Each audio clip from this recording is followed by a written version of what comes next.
أفلا يتدبرون القرآن أم على قلوب أقفالها السلام عليكم ورحمة الله وبركاته.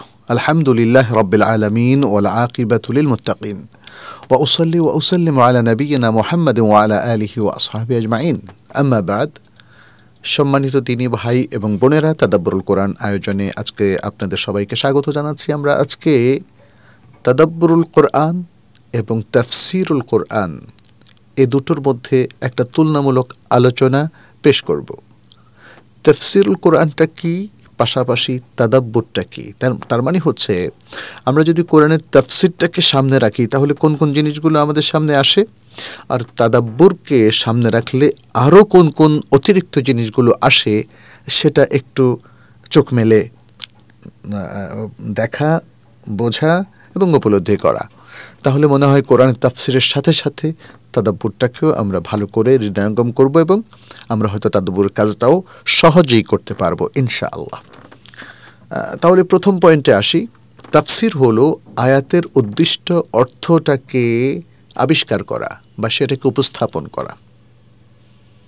আর এক্ষেত্রে তাদাব্বুরটা কি? তাদাব্বুর হলো এই তাফসিরের পেছনে আয়াতের আরও যে গভীর মর্ম রয়েছে, মাকাসেদ রয়েছে এবং এর যে দিলালাতগুলো রয়েছে, আয়াত থেকে প্রাপ্ত যে হেদায়েতগুলো এবং শিক্ষাগুলো রয়েছে, এবং আয়াত যে সকল হিকমা, বিধিবিধান এবং যে সকল আকীদা বা আরও অন্যান্য শিক্ষা ধারণ করে আছে, সেগুলোকে চিন্তা করে বের করে নিয়ে আসা, এটা হলো তাদাব্বুর। এবং সাথে সাথে সেটাকে মেনেও নেওয়া, কারণ তাদাব্বুর তো আমরা আসলে মেনে নেওয়ার জন্যই করছি, তাই না? তাহলে এটা হলো প্রথম পয়েন্ট। আমরা একদিকে তাফসিরকে উল্লেখ করলাম, অন্যদিকে তাদাব্বুরের মধ্যে যে আরও অতিরিক্ত অনেক কিছু আছে সেটাও আপনাদের সামনে তুলে ধরলাম। দ্বিতীয় পয়েন্টটা হচ্ছে, যিনি মুফাসসির, যিনি কোরআনের তাফসির করেন, তার উদ্দেশ্য হলো কোরআনের অর্থটাকে জানা এবং মানুষের সামনে সেটাকে উপস্থাপন করা। এজন্যে তাফসির এটা আল কুওয়া আল ইলমিয়া যেটাকে বলা হয়, অর্থাৎ ইলমি যে তাকাত আল্লাহ দিয়েছেন, ইলমের যে শক্তি দিয়েছেন, ইলমি পাওয়ার, সেটাকে আরও পরিপক্ক করে, আরও পরিপুষ্ট করে। অন্যদিকে যিনি মুতাদাব্বির, তাদাব্বুর করেন, যিনি তাফসির করেন তিনি হলেন মুফাসসির, আর যিনি তাদাব্বুর করেন তিনি হলেন মুতাদাব্বির। তার উদ্দেশ্যটা কি? তার উদ্দেশ্য হচ্ছে আয়াতের ইলম থেকে এবং ঈমান থেকে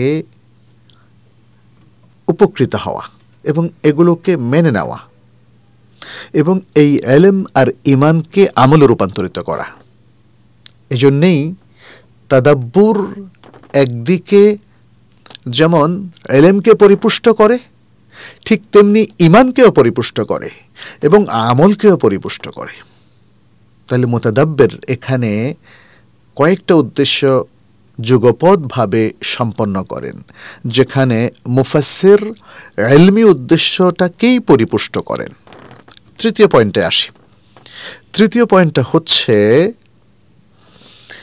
তাফসিরের নির্দেশটা দেয়া হয়েছে যে কিতাবুল্লাহর যতটুকু বোঝা প্রয়োজন সেই হাজাত অনুসারে, সেই হাজাত অনুসারে তাফসিরটা করা হবে এবং এই তাফসিরটাও করা হবে মানুষের সাধ্য অনুযায়ী।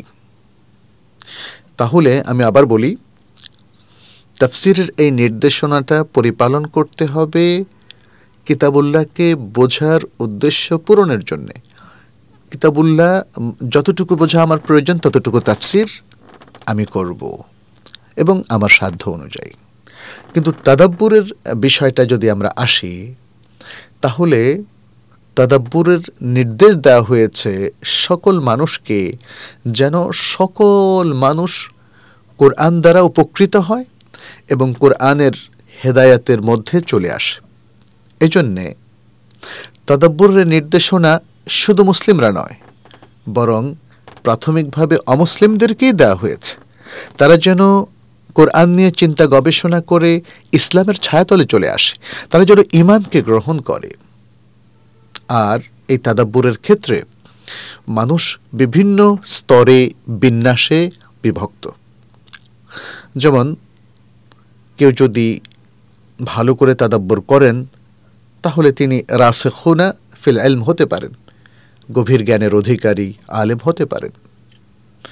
এবং কেউ কেউ হয়তো ইলমের পাশাপাশি ঈমানেও গভীরতা অর্জন করতে পারেন। আবার কেউ কেউ ঈমানের গভীরতার পাশাপাশি এই তাদাব্বুর থেকে তিনি মুতাআসসির হতে পারেন, তিনি প্রভাবিত হতে পারেন। এই তাদাব্বুরকে তিনি তার জীবনের বিভিন্ন জায়গায় কাজে লাগাতে পারেন। তাহলে আমরা দেখলাম তাদাব্বুরের প্রভাবের সীমানাটা তাফসিরের চাইতে অনেক বেশি। তাফসির যেখানে সাধারণত মুসলিমদের উপকার করে থাকে, তাদাব্বুর সেখানে গোটা মানব জাতিকে অন্তর্ভুক্ত করে নেয় তার প্রভাবের তালিকায়। চতুর্থ যে পয়েন্টটি আমরা আলোচনা করব সেটি হচ্ছে উলামায়ে কেরাম তাফসিরের জন্য অনেকগুলো শর্ত উল্লেখ করেছেন। কারণ তাফসিরটা হচ্ছে আল্লাহর উপর কথা বলা। আপনি যখন বলেন এই আয়াতের এ হচ্ছে তাফসির, আপনি কিন্তু আল্লাহর মুরাদটাকে উল্লেখ করার সাহসিকতা দেখাচ্ছেন।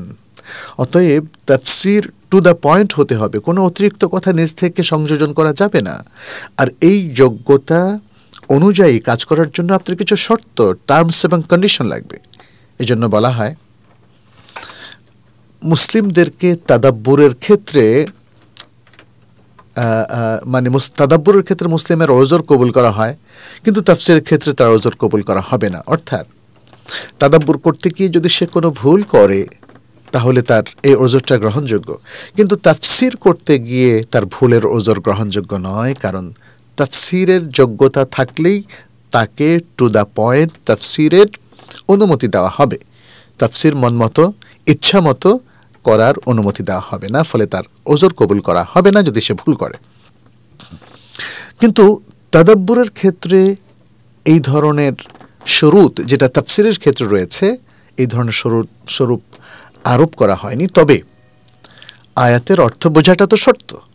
আপনি তাদাব্বুর করবেন, অর্থই বোঝেন না, কিভাবে সম্ভব? তাহলে যারা আল কোরআনের আয়াতগুলোর সাধারণ অর্থ বুঝতে পারে এবং তার সাথে তাদের হুসনুল কাসদ অর্থাৎ নেক নিয়ত থাকে এবং তাদের উদ্দেশ্যও সততাপূর্ণ হয়, তাহলে তিনি তাদাব্বুর করতে পারেন।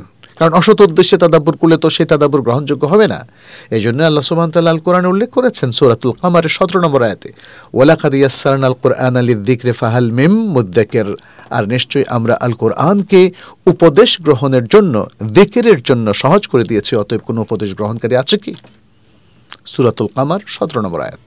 পঞ্চম যে পয়েন্টটি আমরা এখানে আলোচনা করব সেটি হলো তাফসির হাজাত অনুযায়ী ওয়াজিব এবং সকল অবস্থায় তাফসির করাটা করণীয় নয়, অর্থাৎ ওয়াজিব নয়। কিন্তু আল কোরআন নিয়ে তাদাব্বুর প্রত্যেক অবস্থায় ওয়াজিব। এজন্যে তাদাব্বুরের নির্দেশ কিতাবুল্লাহর মধ্যে বারবার এসেছে, তবে তাফসিরের নির্দেশ সেভাবে আসেনি। কারণ তাদাব্বুর প্রত্যেককেই করতে হবে। তাদাব্বুর তো শুধুমাত্র হুকুম বের করা নয়, তাদাব্বুর আম একটি বিষয়। আমি আমার আল্লাহকে আবিষ্কার করতে চাই, আমি আমার দিনকে বুঝতে চাই, আমার দিন যে কল্যাণকর, আমার আল্লাহ যে আমাকে ভালোবাসেন, আমার আল্লাহ যে আমার জন্য দুনিয়াবাসীর জন্য কত কিছু করেছেন, কত নিয়ামত দিয়েছেন, সেটা আমি বুঝতে চাই। এটা প্রত্যেক মানুষই করতে পারে। ফলে তাদাব্বুর সবার উপর সর্বাবস্থায় ওয়াজিব, কিন্তু তাফসির সবার উপর সর্বাবস্থায় ওয়াজিব নয়। ষষ্ঠ যে পয়েন্টটা সেটি হলো তাফসির হলো তাদাব্বুরের একটা ওয়াসিলা, একটা টুল, একটা উপকরণ। তাদাব্বুর করার জন্য তাফসির একটা উপকরণ। এই জন্যই বলা হয় তাদাব্বুর হলো আসলুন, অর্থাৎ বেসিক জিনিসটা হলো তাদাব্বুর, আর তাফসির হলো তার ফরা, তাদাব্বুরের আনুষঙ্গিক আরেকটা স্পেশাল বিষয়। তাহলে তাফসিরটাকে আমরা বুঝলাম এখানে কি, তাদাব্বুরের একটা উপকরণ।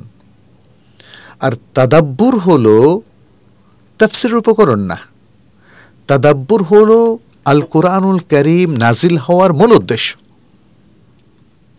কারণ এই তাদাব্বুরের কারণেই মানুষ মেনে নেয়, মানুষ চিন্তা করে বুঝতে পারে যে হ্যাঁ আমার এটা করা উচিত, সে কনভিন্সড হয়। তাদাব্বুর না করলে, চিন্তা গবেষণা না করলে সে কিন্তু কখনোই গ্রহণ করে না। তাহলে তাদাব্বুরটা যে কোনো কাজ মেনে নেওয়ার জন্য, ইমতিসালের জন্য এবং যে কোনো কাজকে আমলে রূপান্তরিত করার জন্য অত্যন্ত গুরুত্বপূর্ণ একটা কারণ, একটা উপকরণ। তাদাব্বুর তাহলে উপকরণ হলো কোরআনকে মেনে নেওয়ার এবং কোরআন অনুযায়ী আমল করার। সম্মানিত শ্রোতা দিনী ভাই এবং বোনেরা, আমরা আজকে তাফসির এবং তাদাব্বুরের মধ্যে তুলনামূলক আলোচনার মধ্য দিয়ে যে বিষয়টা উপস্থাপন করতে চেয়েছি, আশা করি আপনারা সেটা বুঝতে পেরেছেন। আল্লাহ যেন আমাদেরকে এই বিষয়গুলো বোঝা সহজ করে দেন, সেই দোয়া রেখে আপনাদের সবার কল্যাণ কামনা করে আজকের মতো এখানে শেষ করছি। হাদা সাল্লাল্লাহু সাল্লামা আলা নবিয়ানা মুহাম্মদ ওয়া আলা আলিহি ওয়া আসহাবিহি আজমাইন। আসসালামু আলাইকুম ওয়া রাহমাতুল্লাহি ওয়া বারাকাতুহু।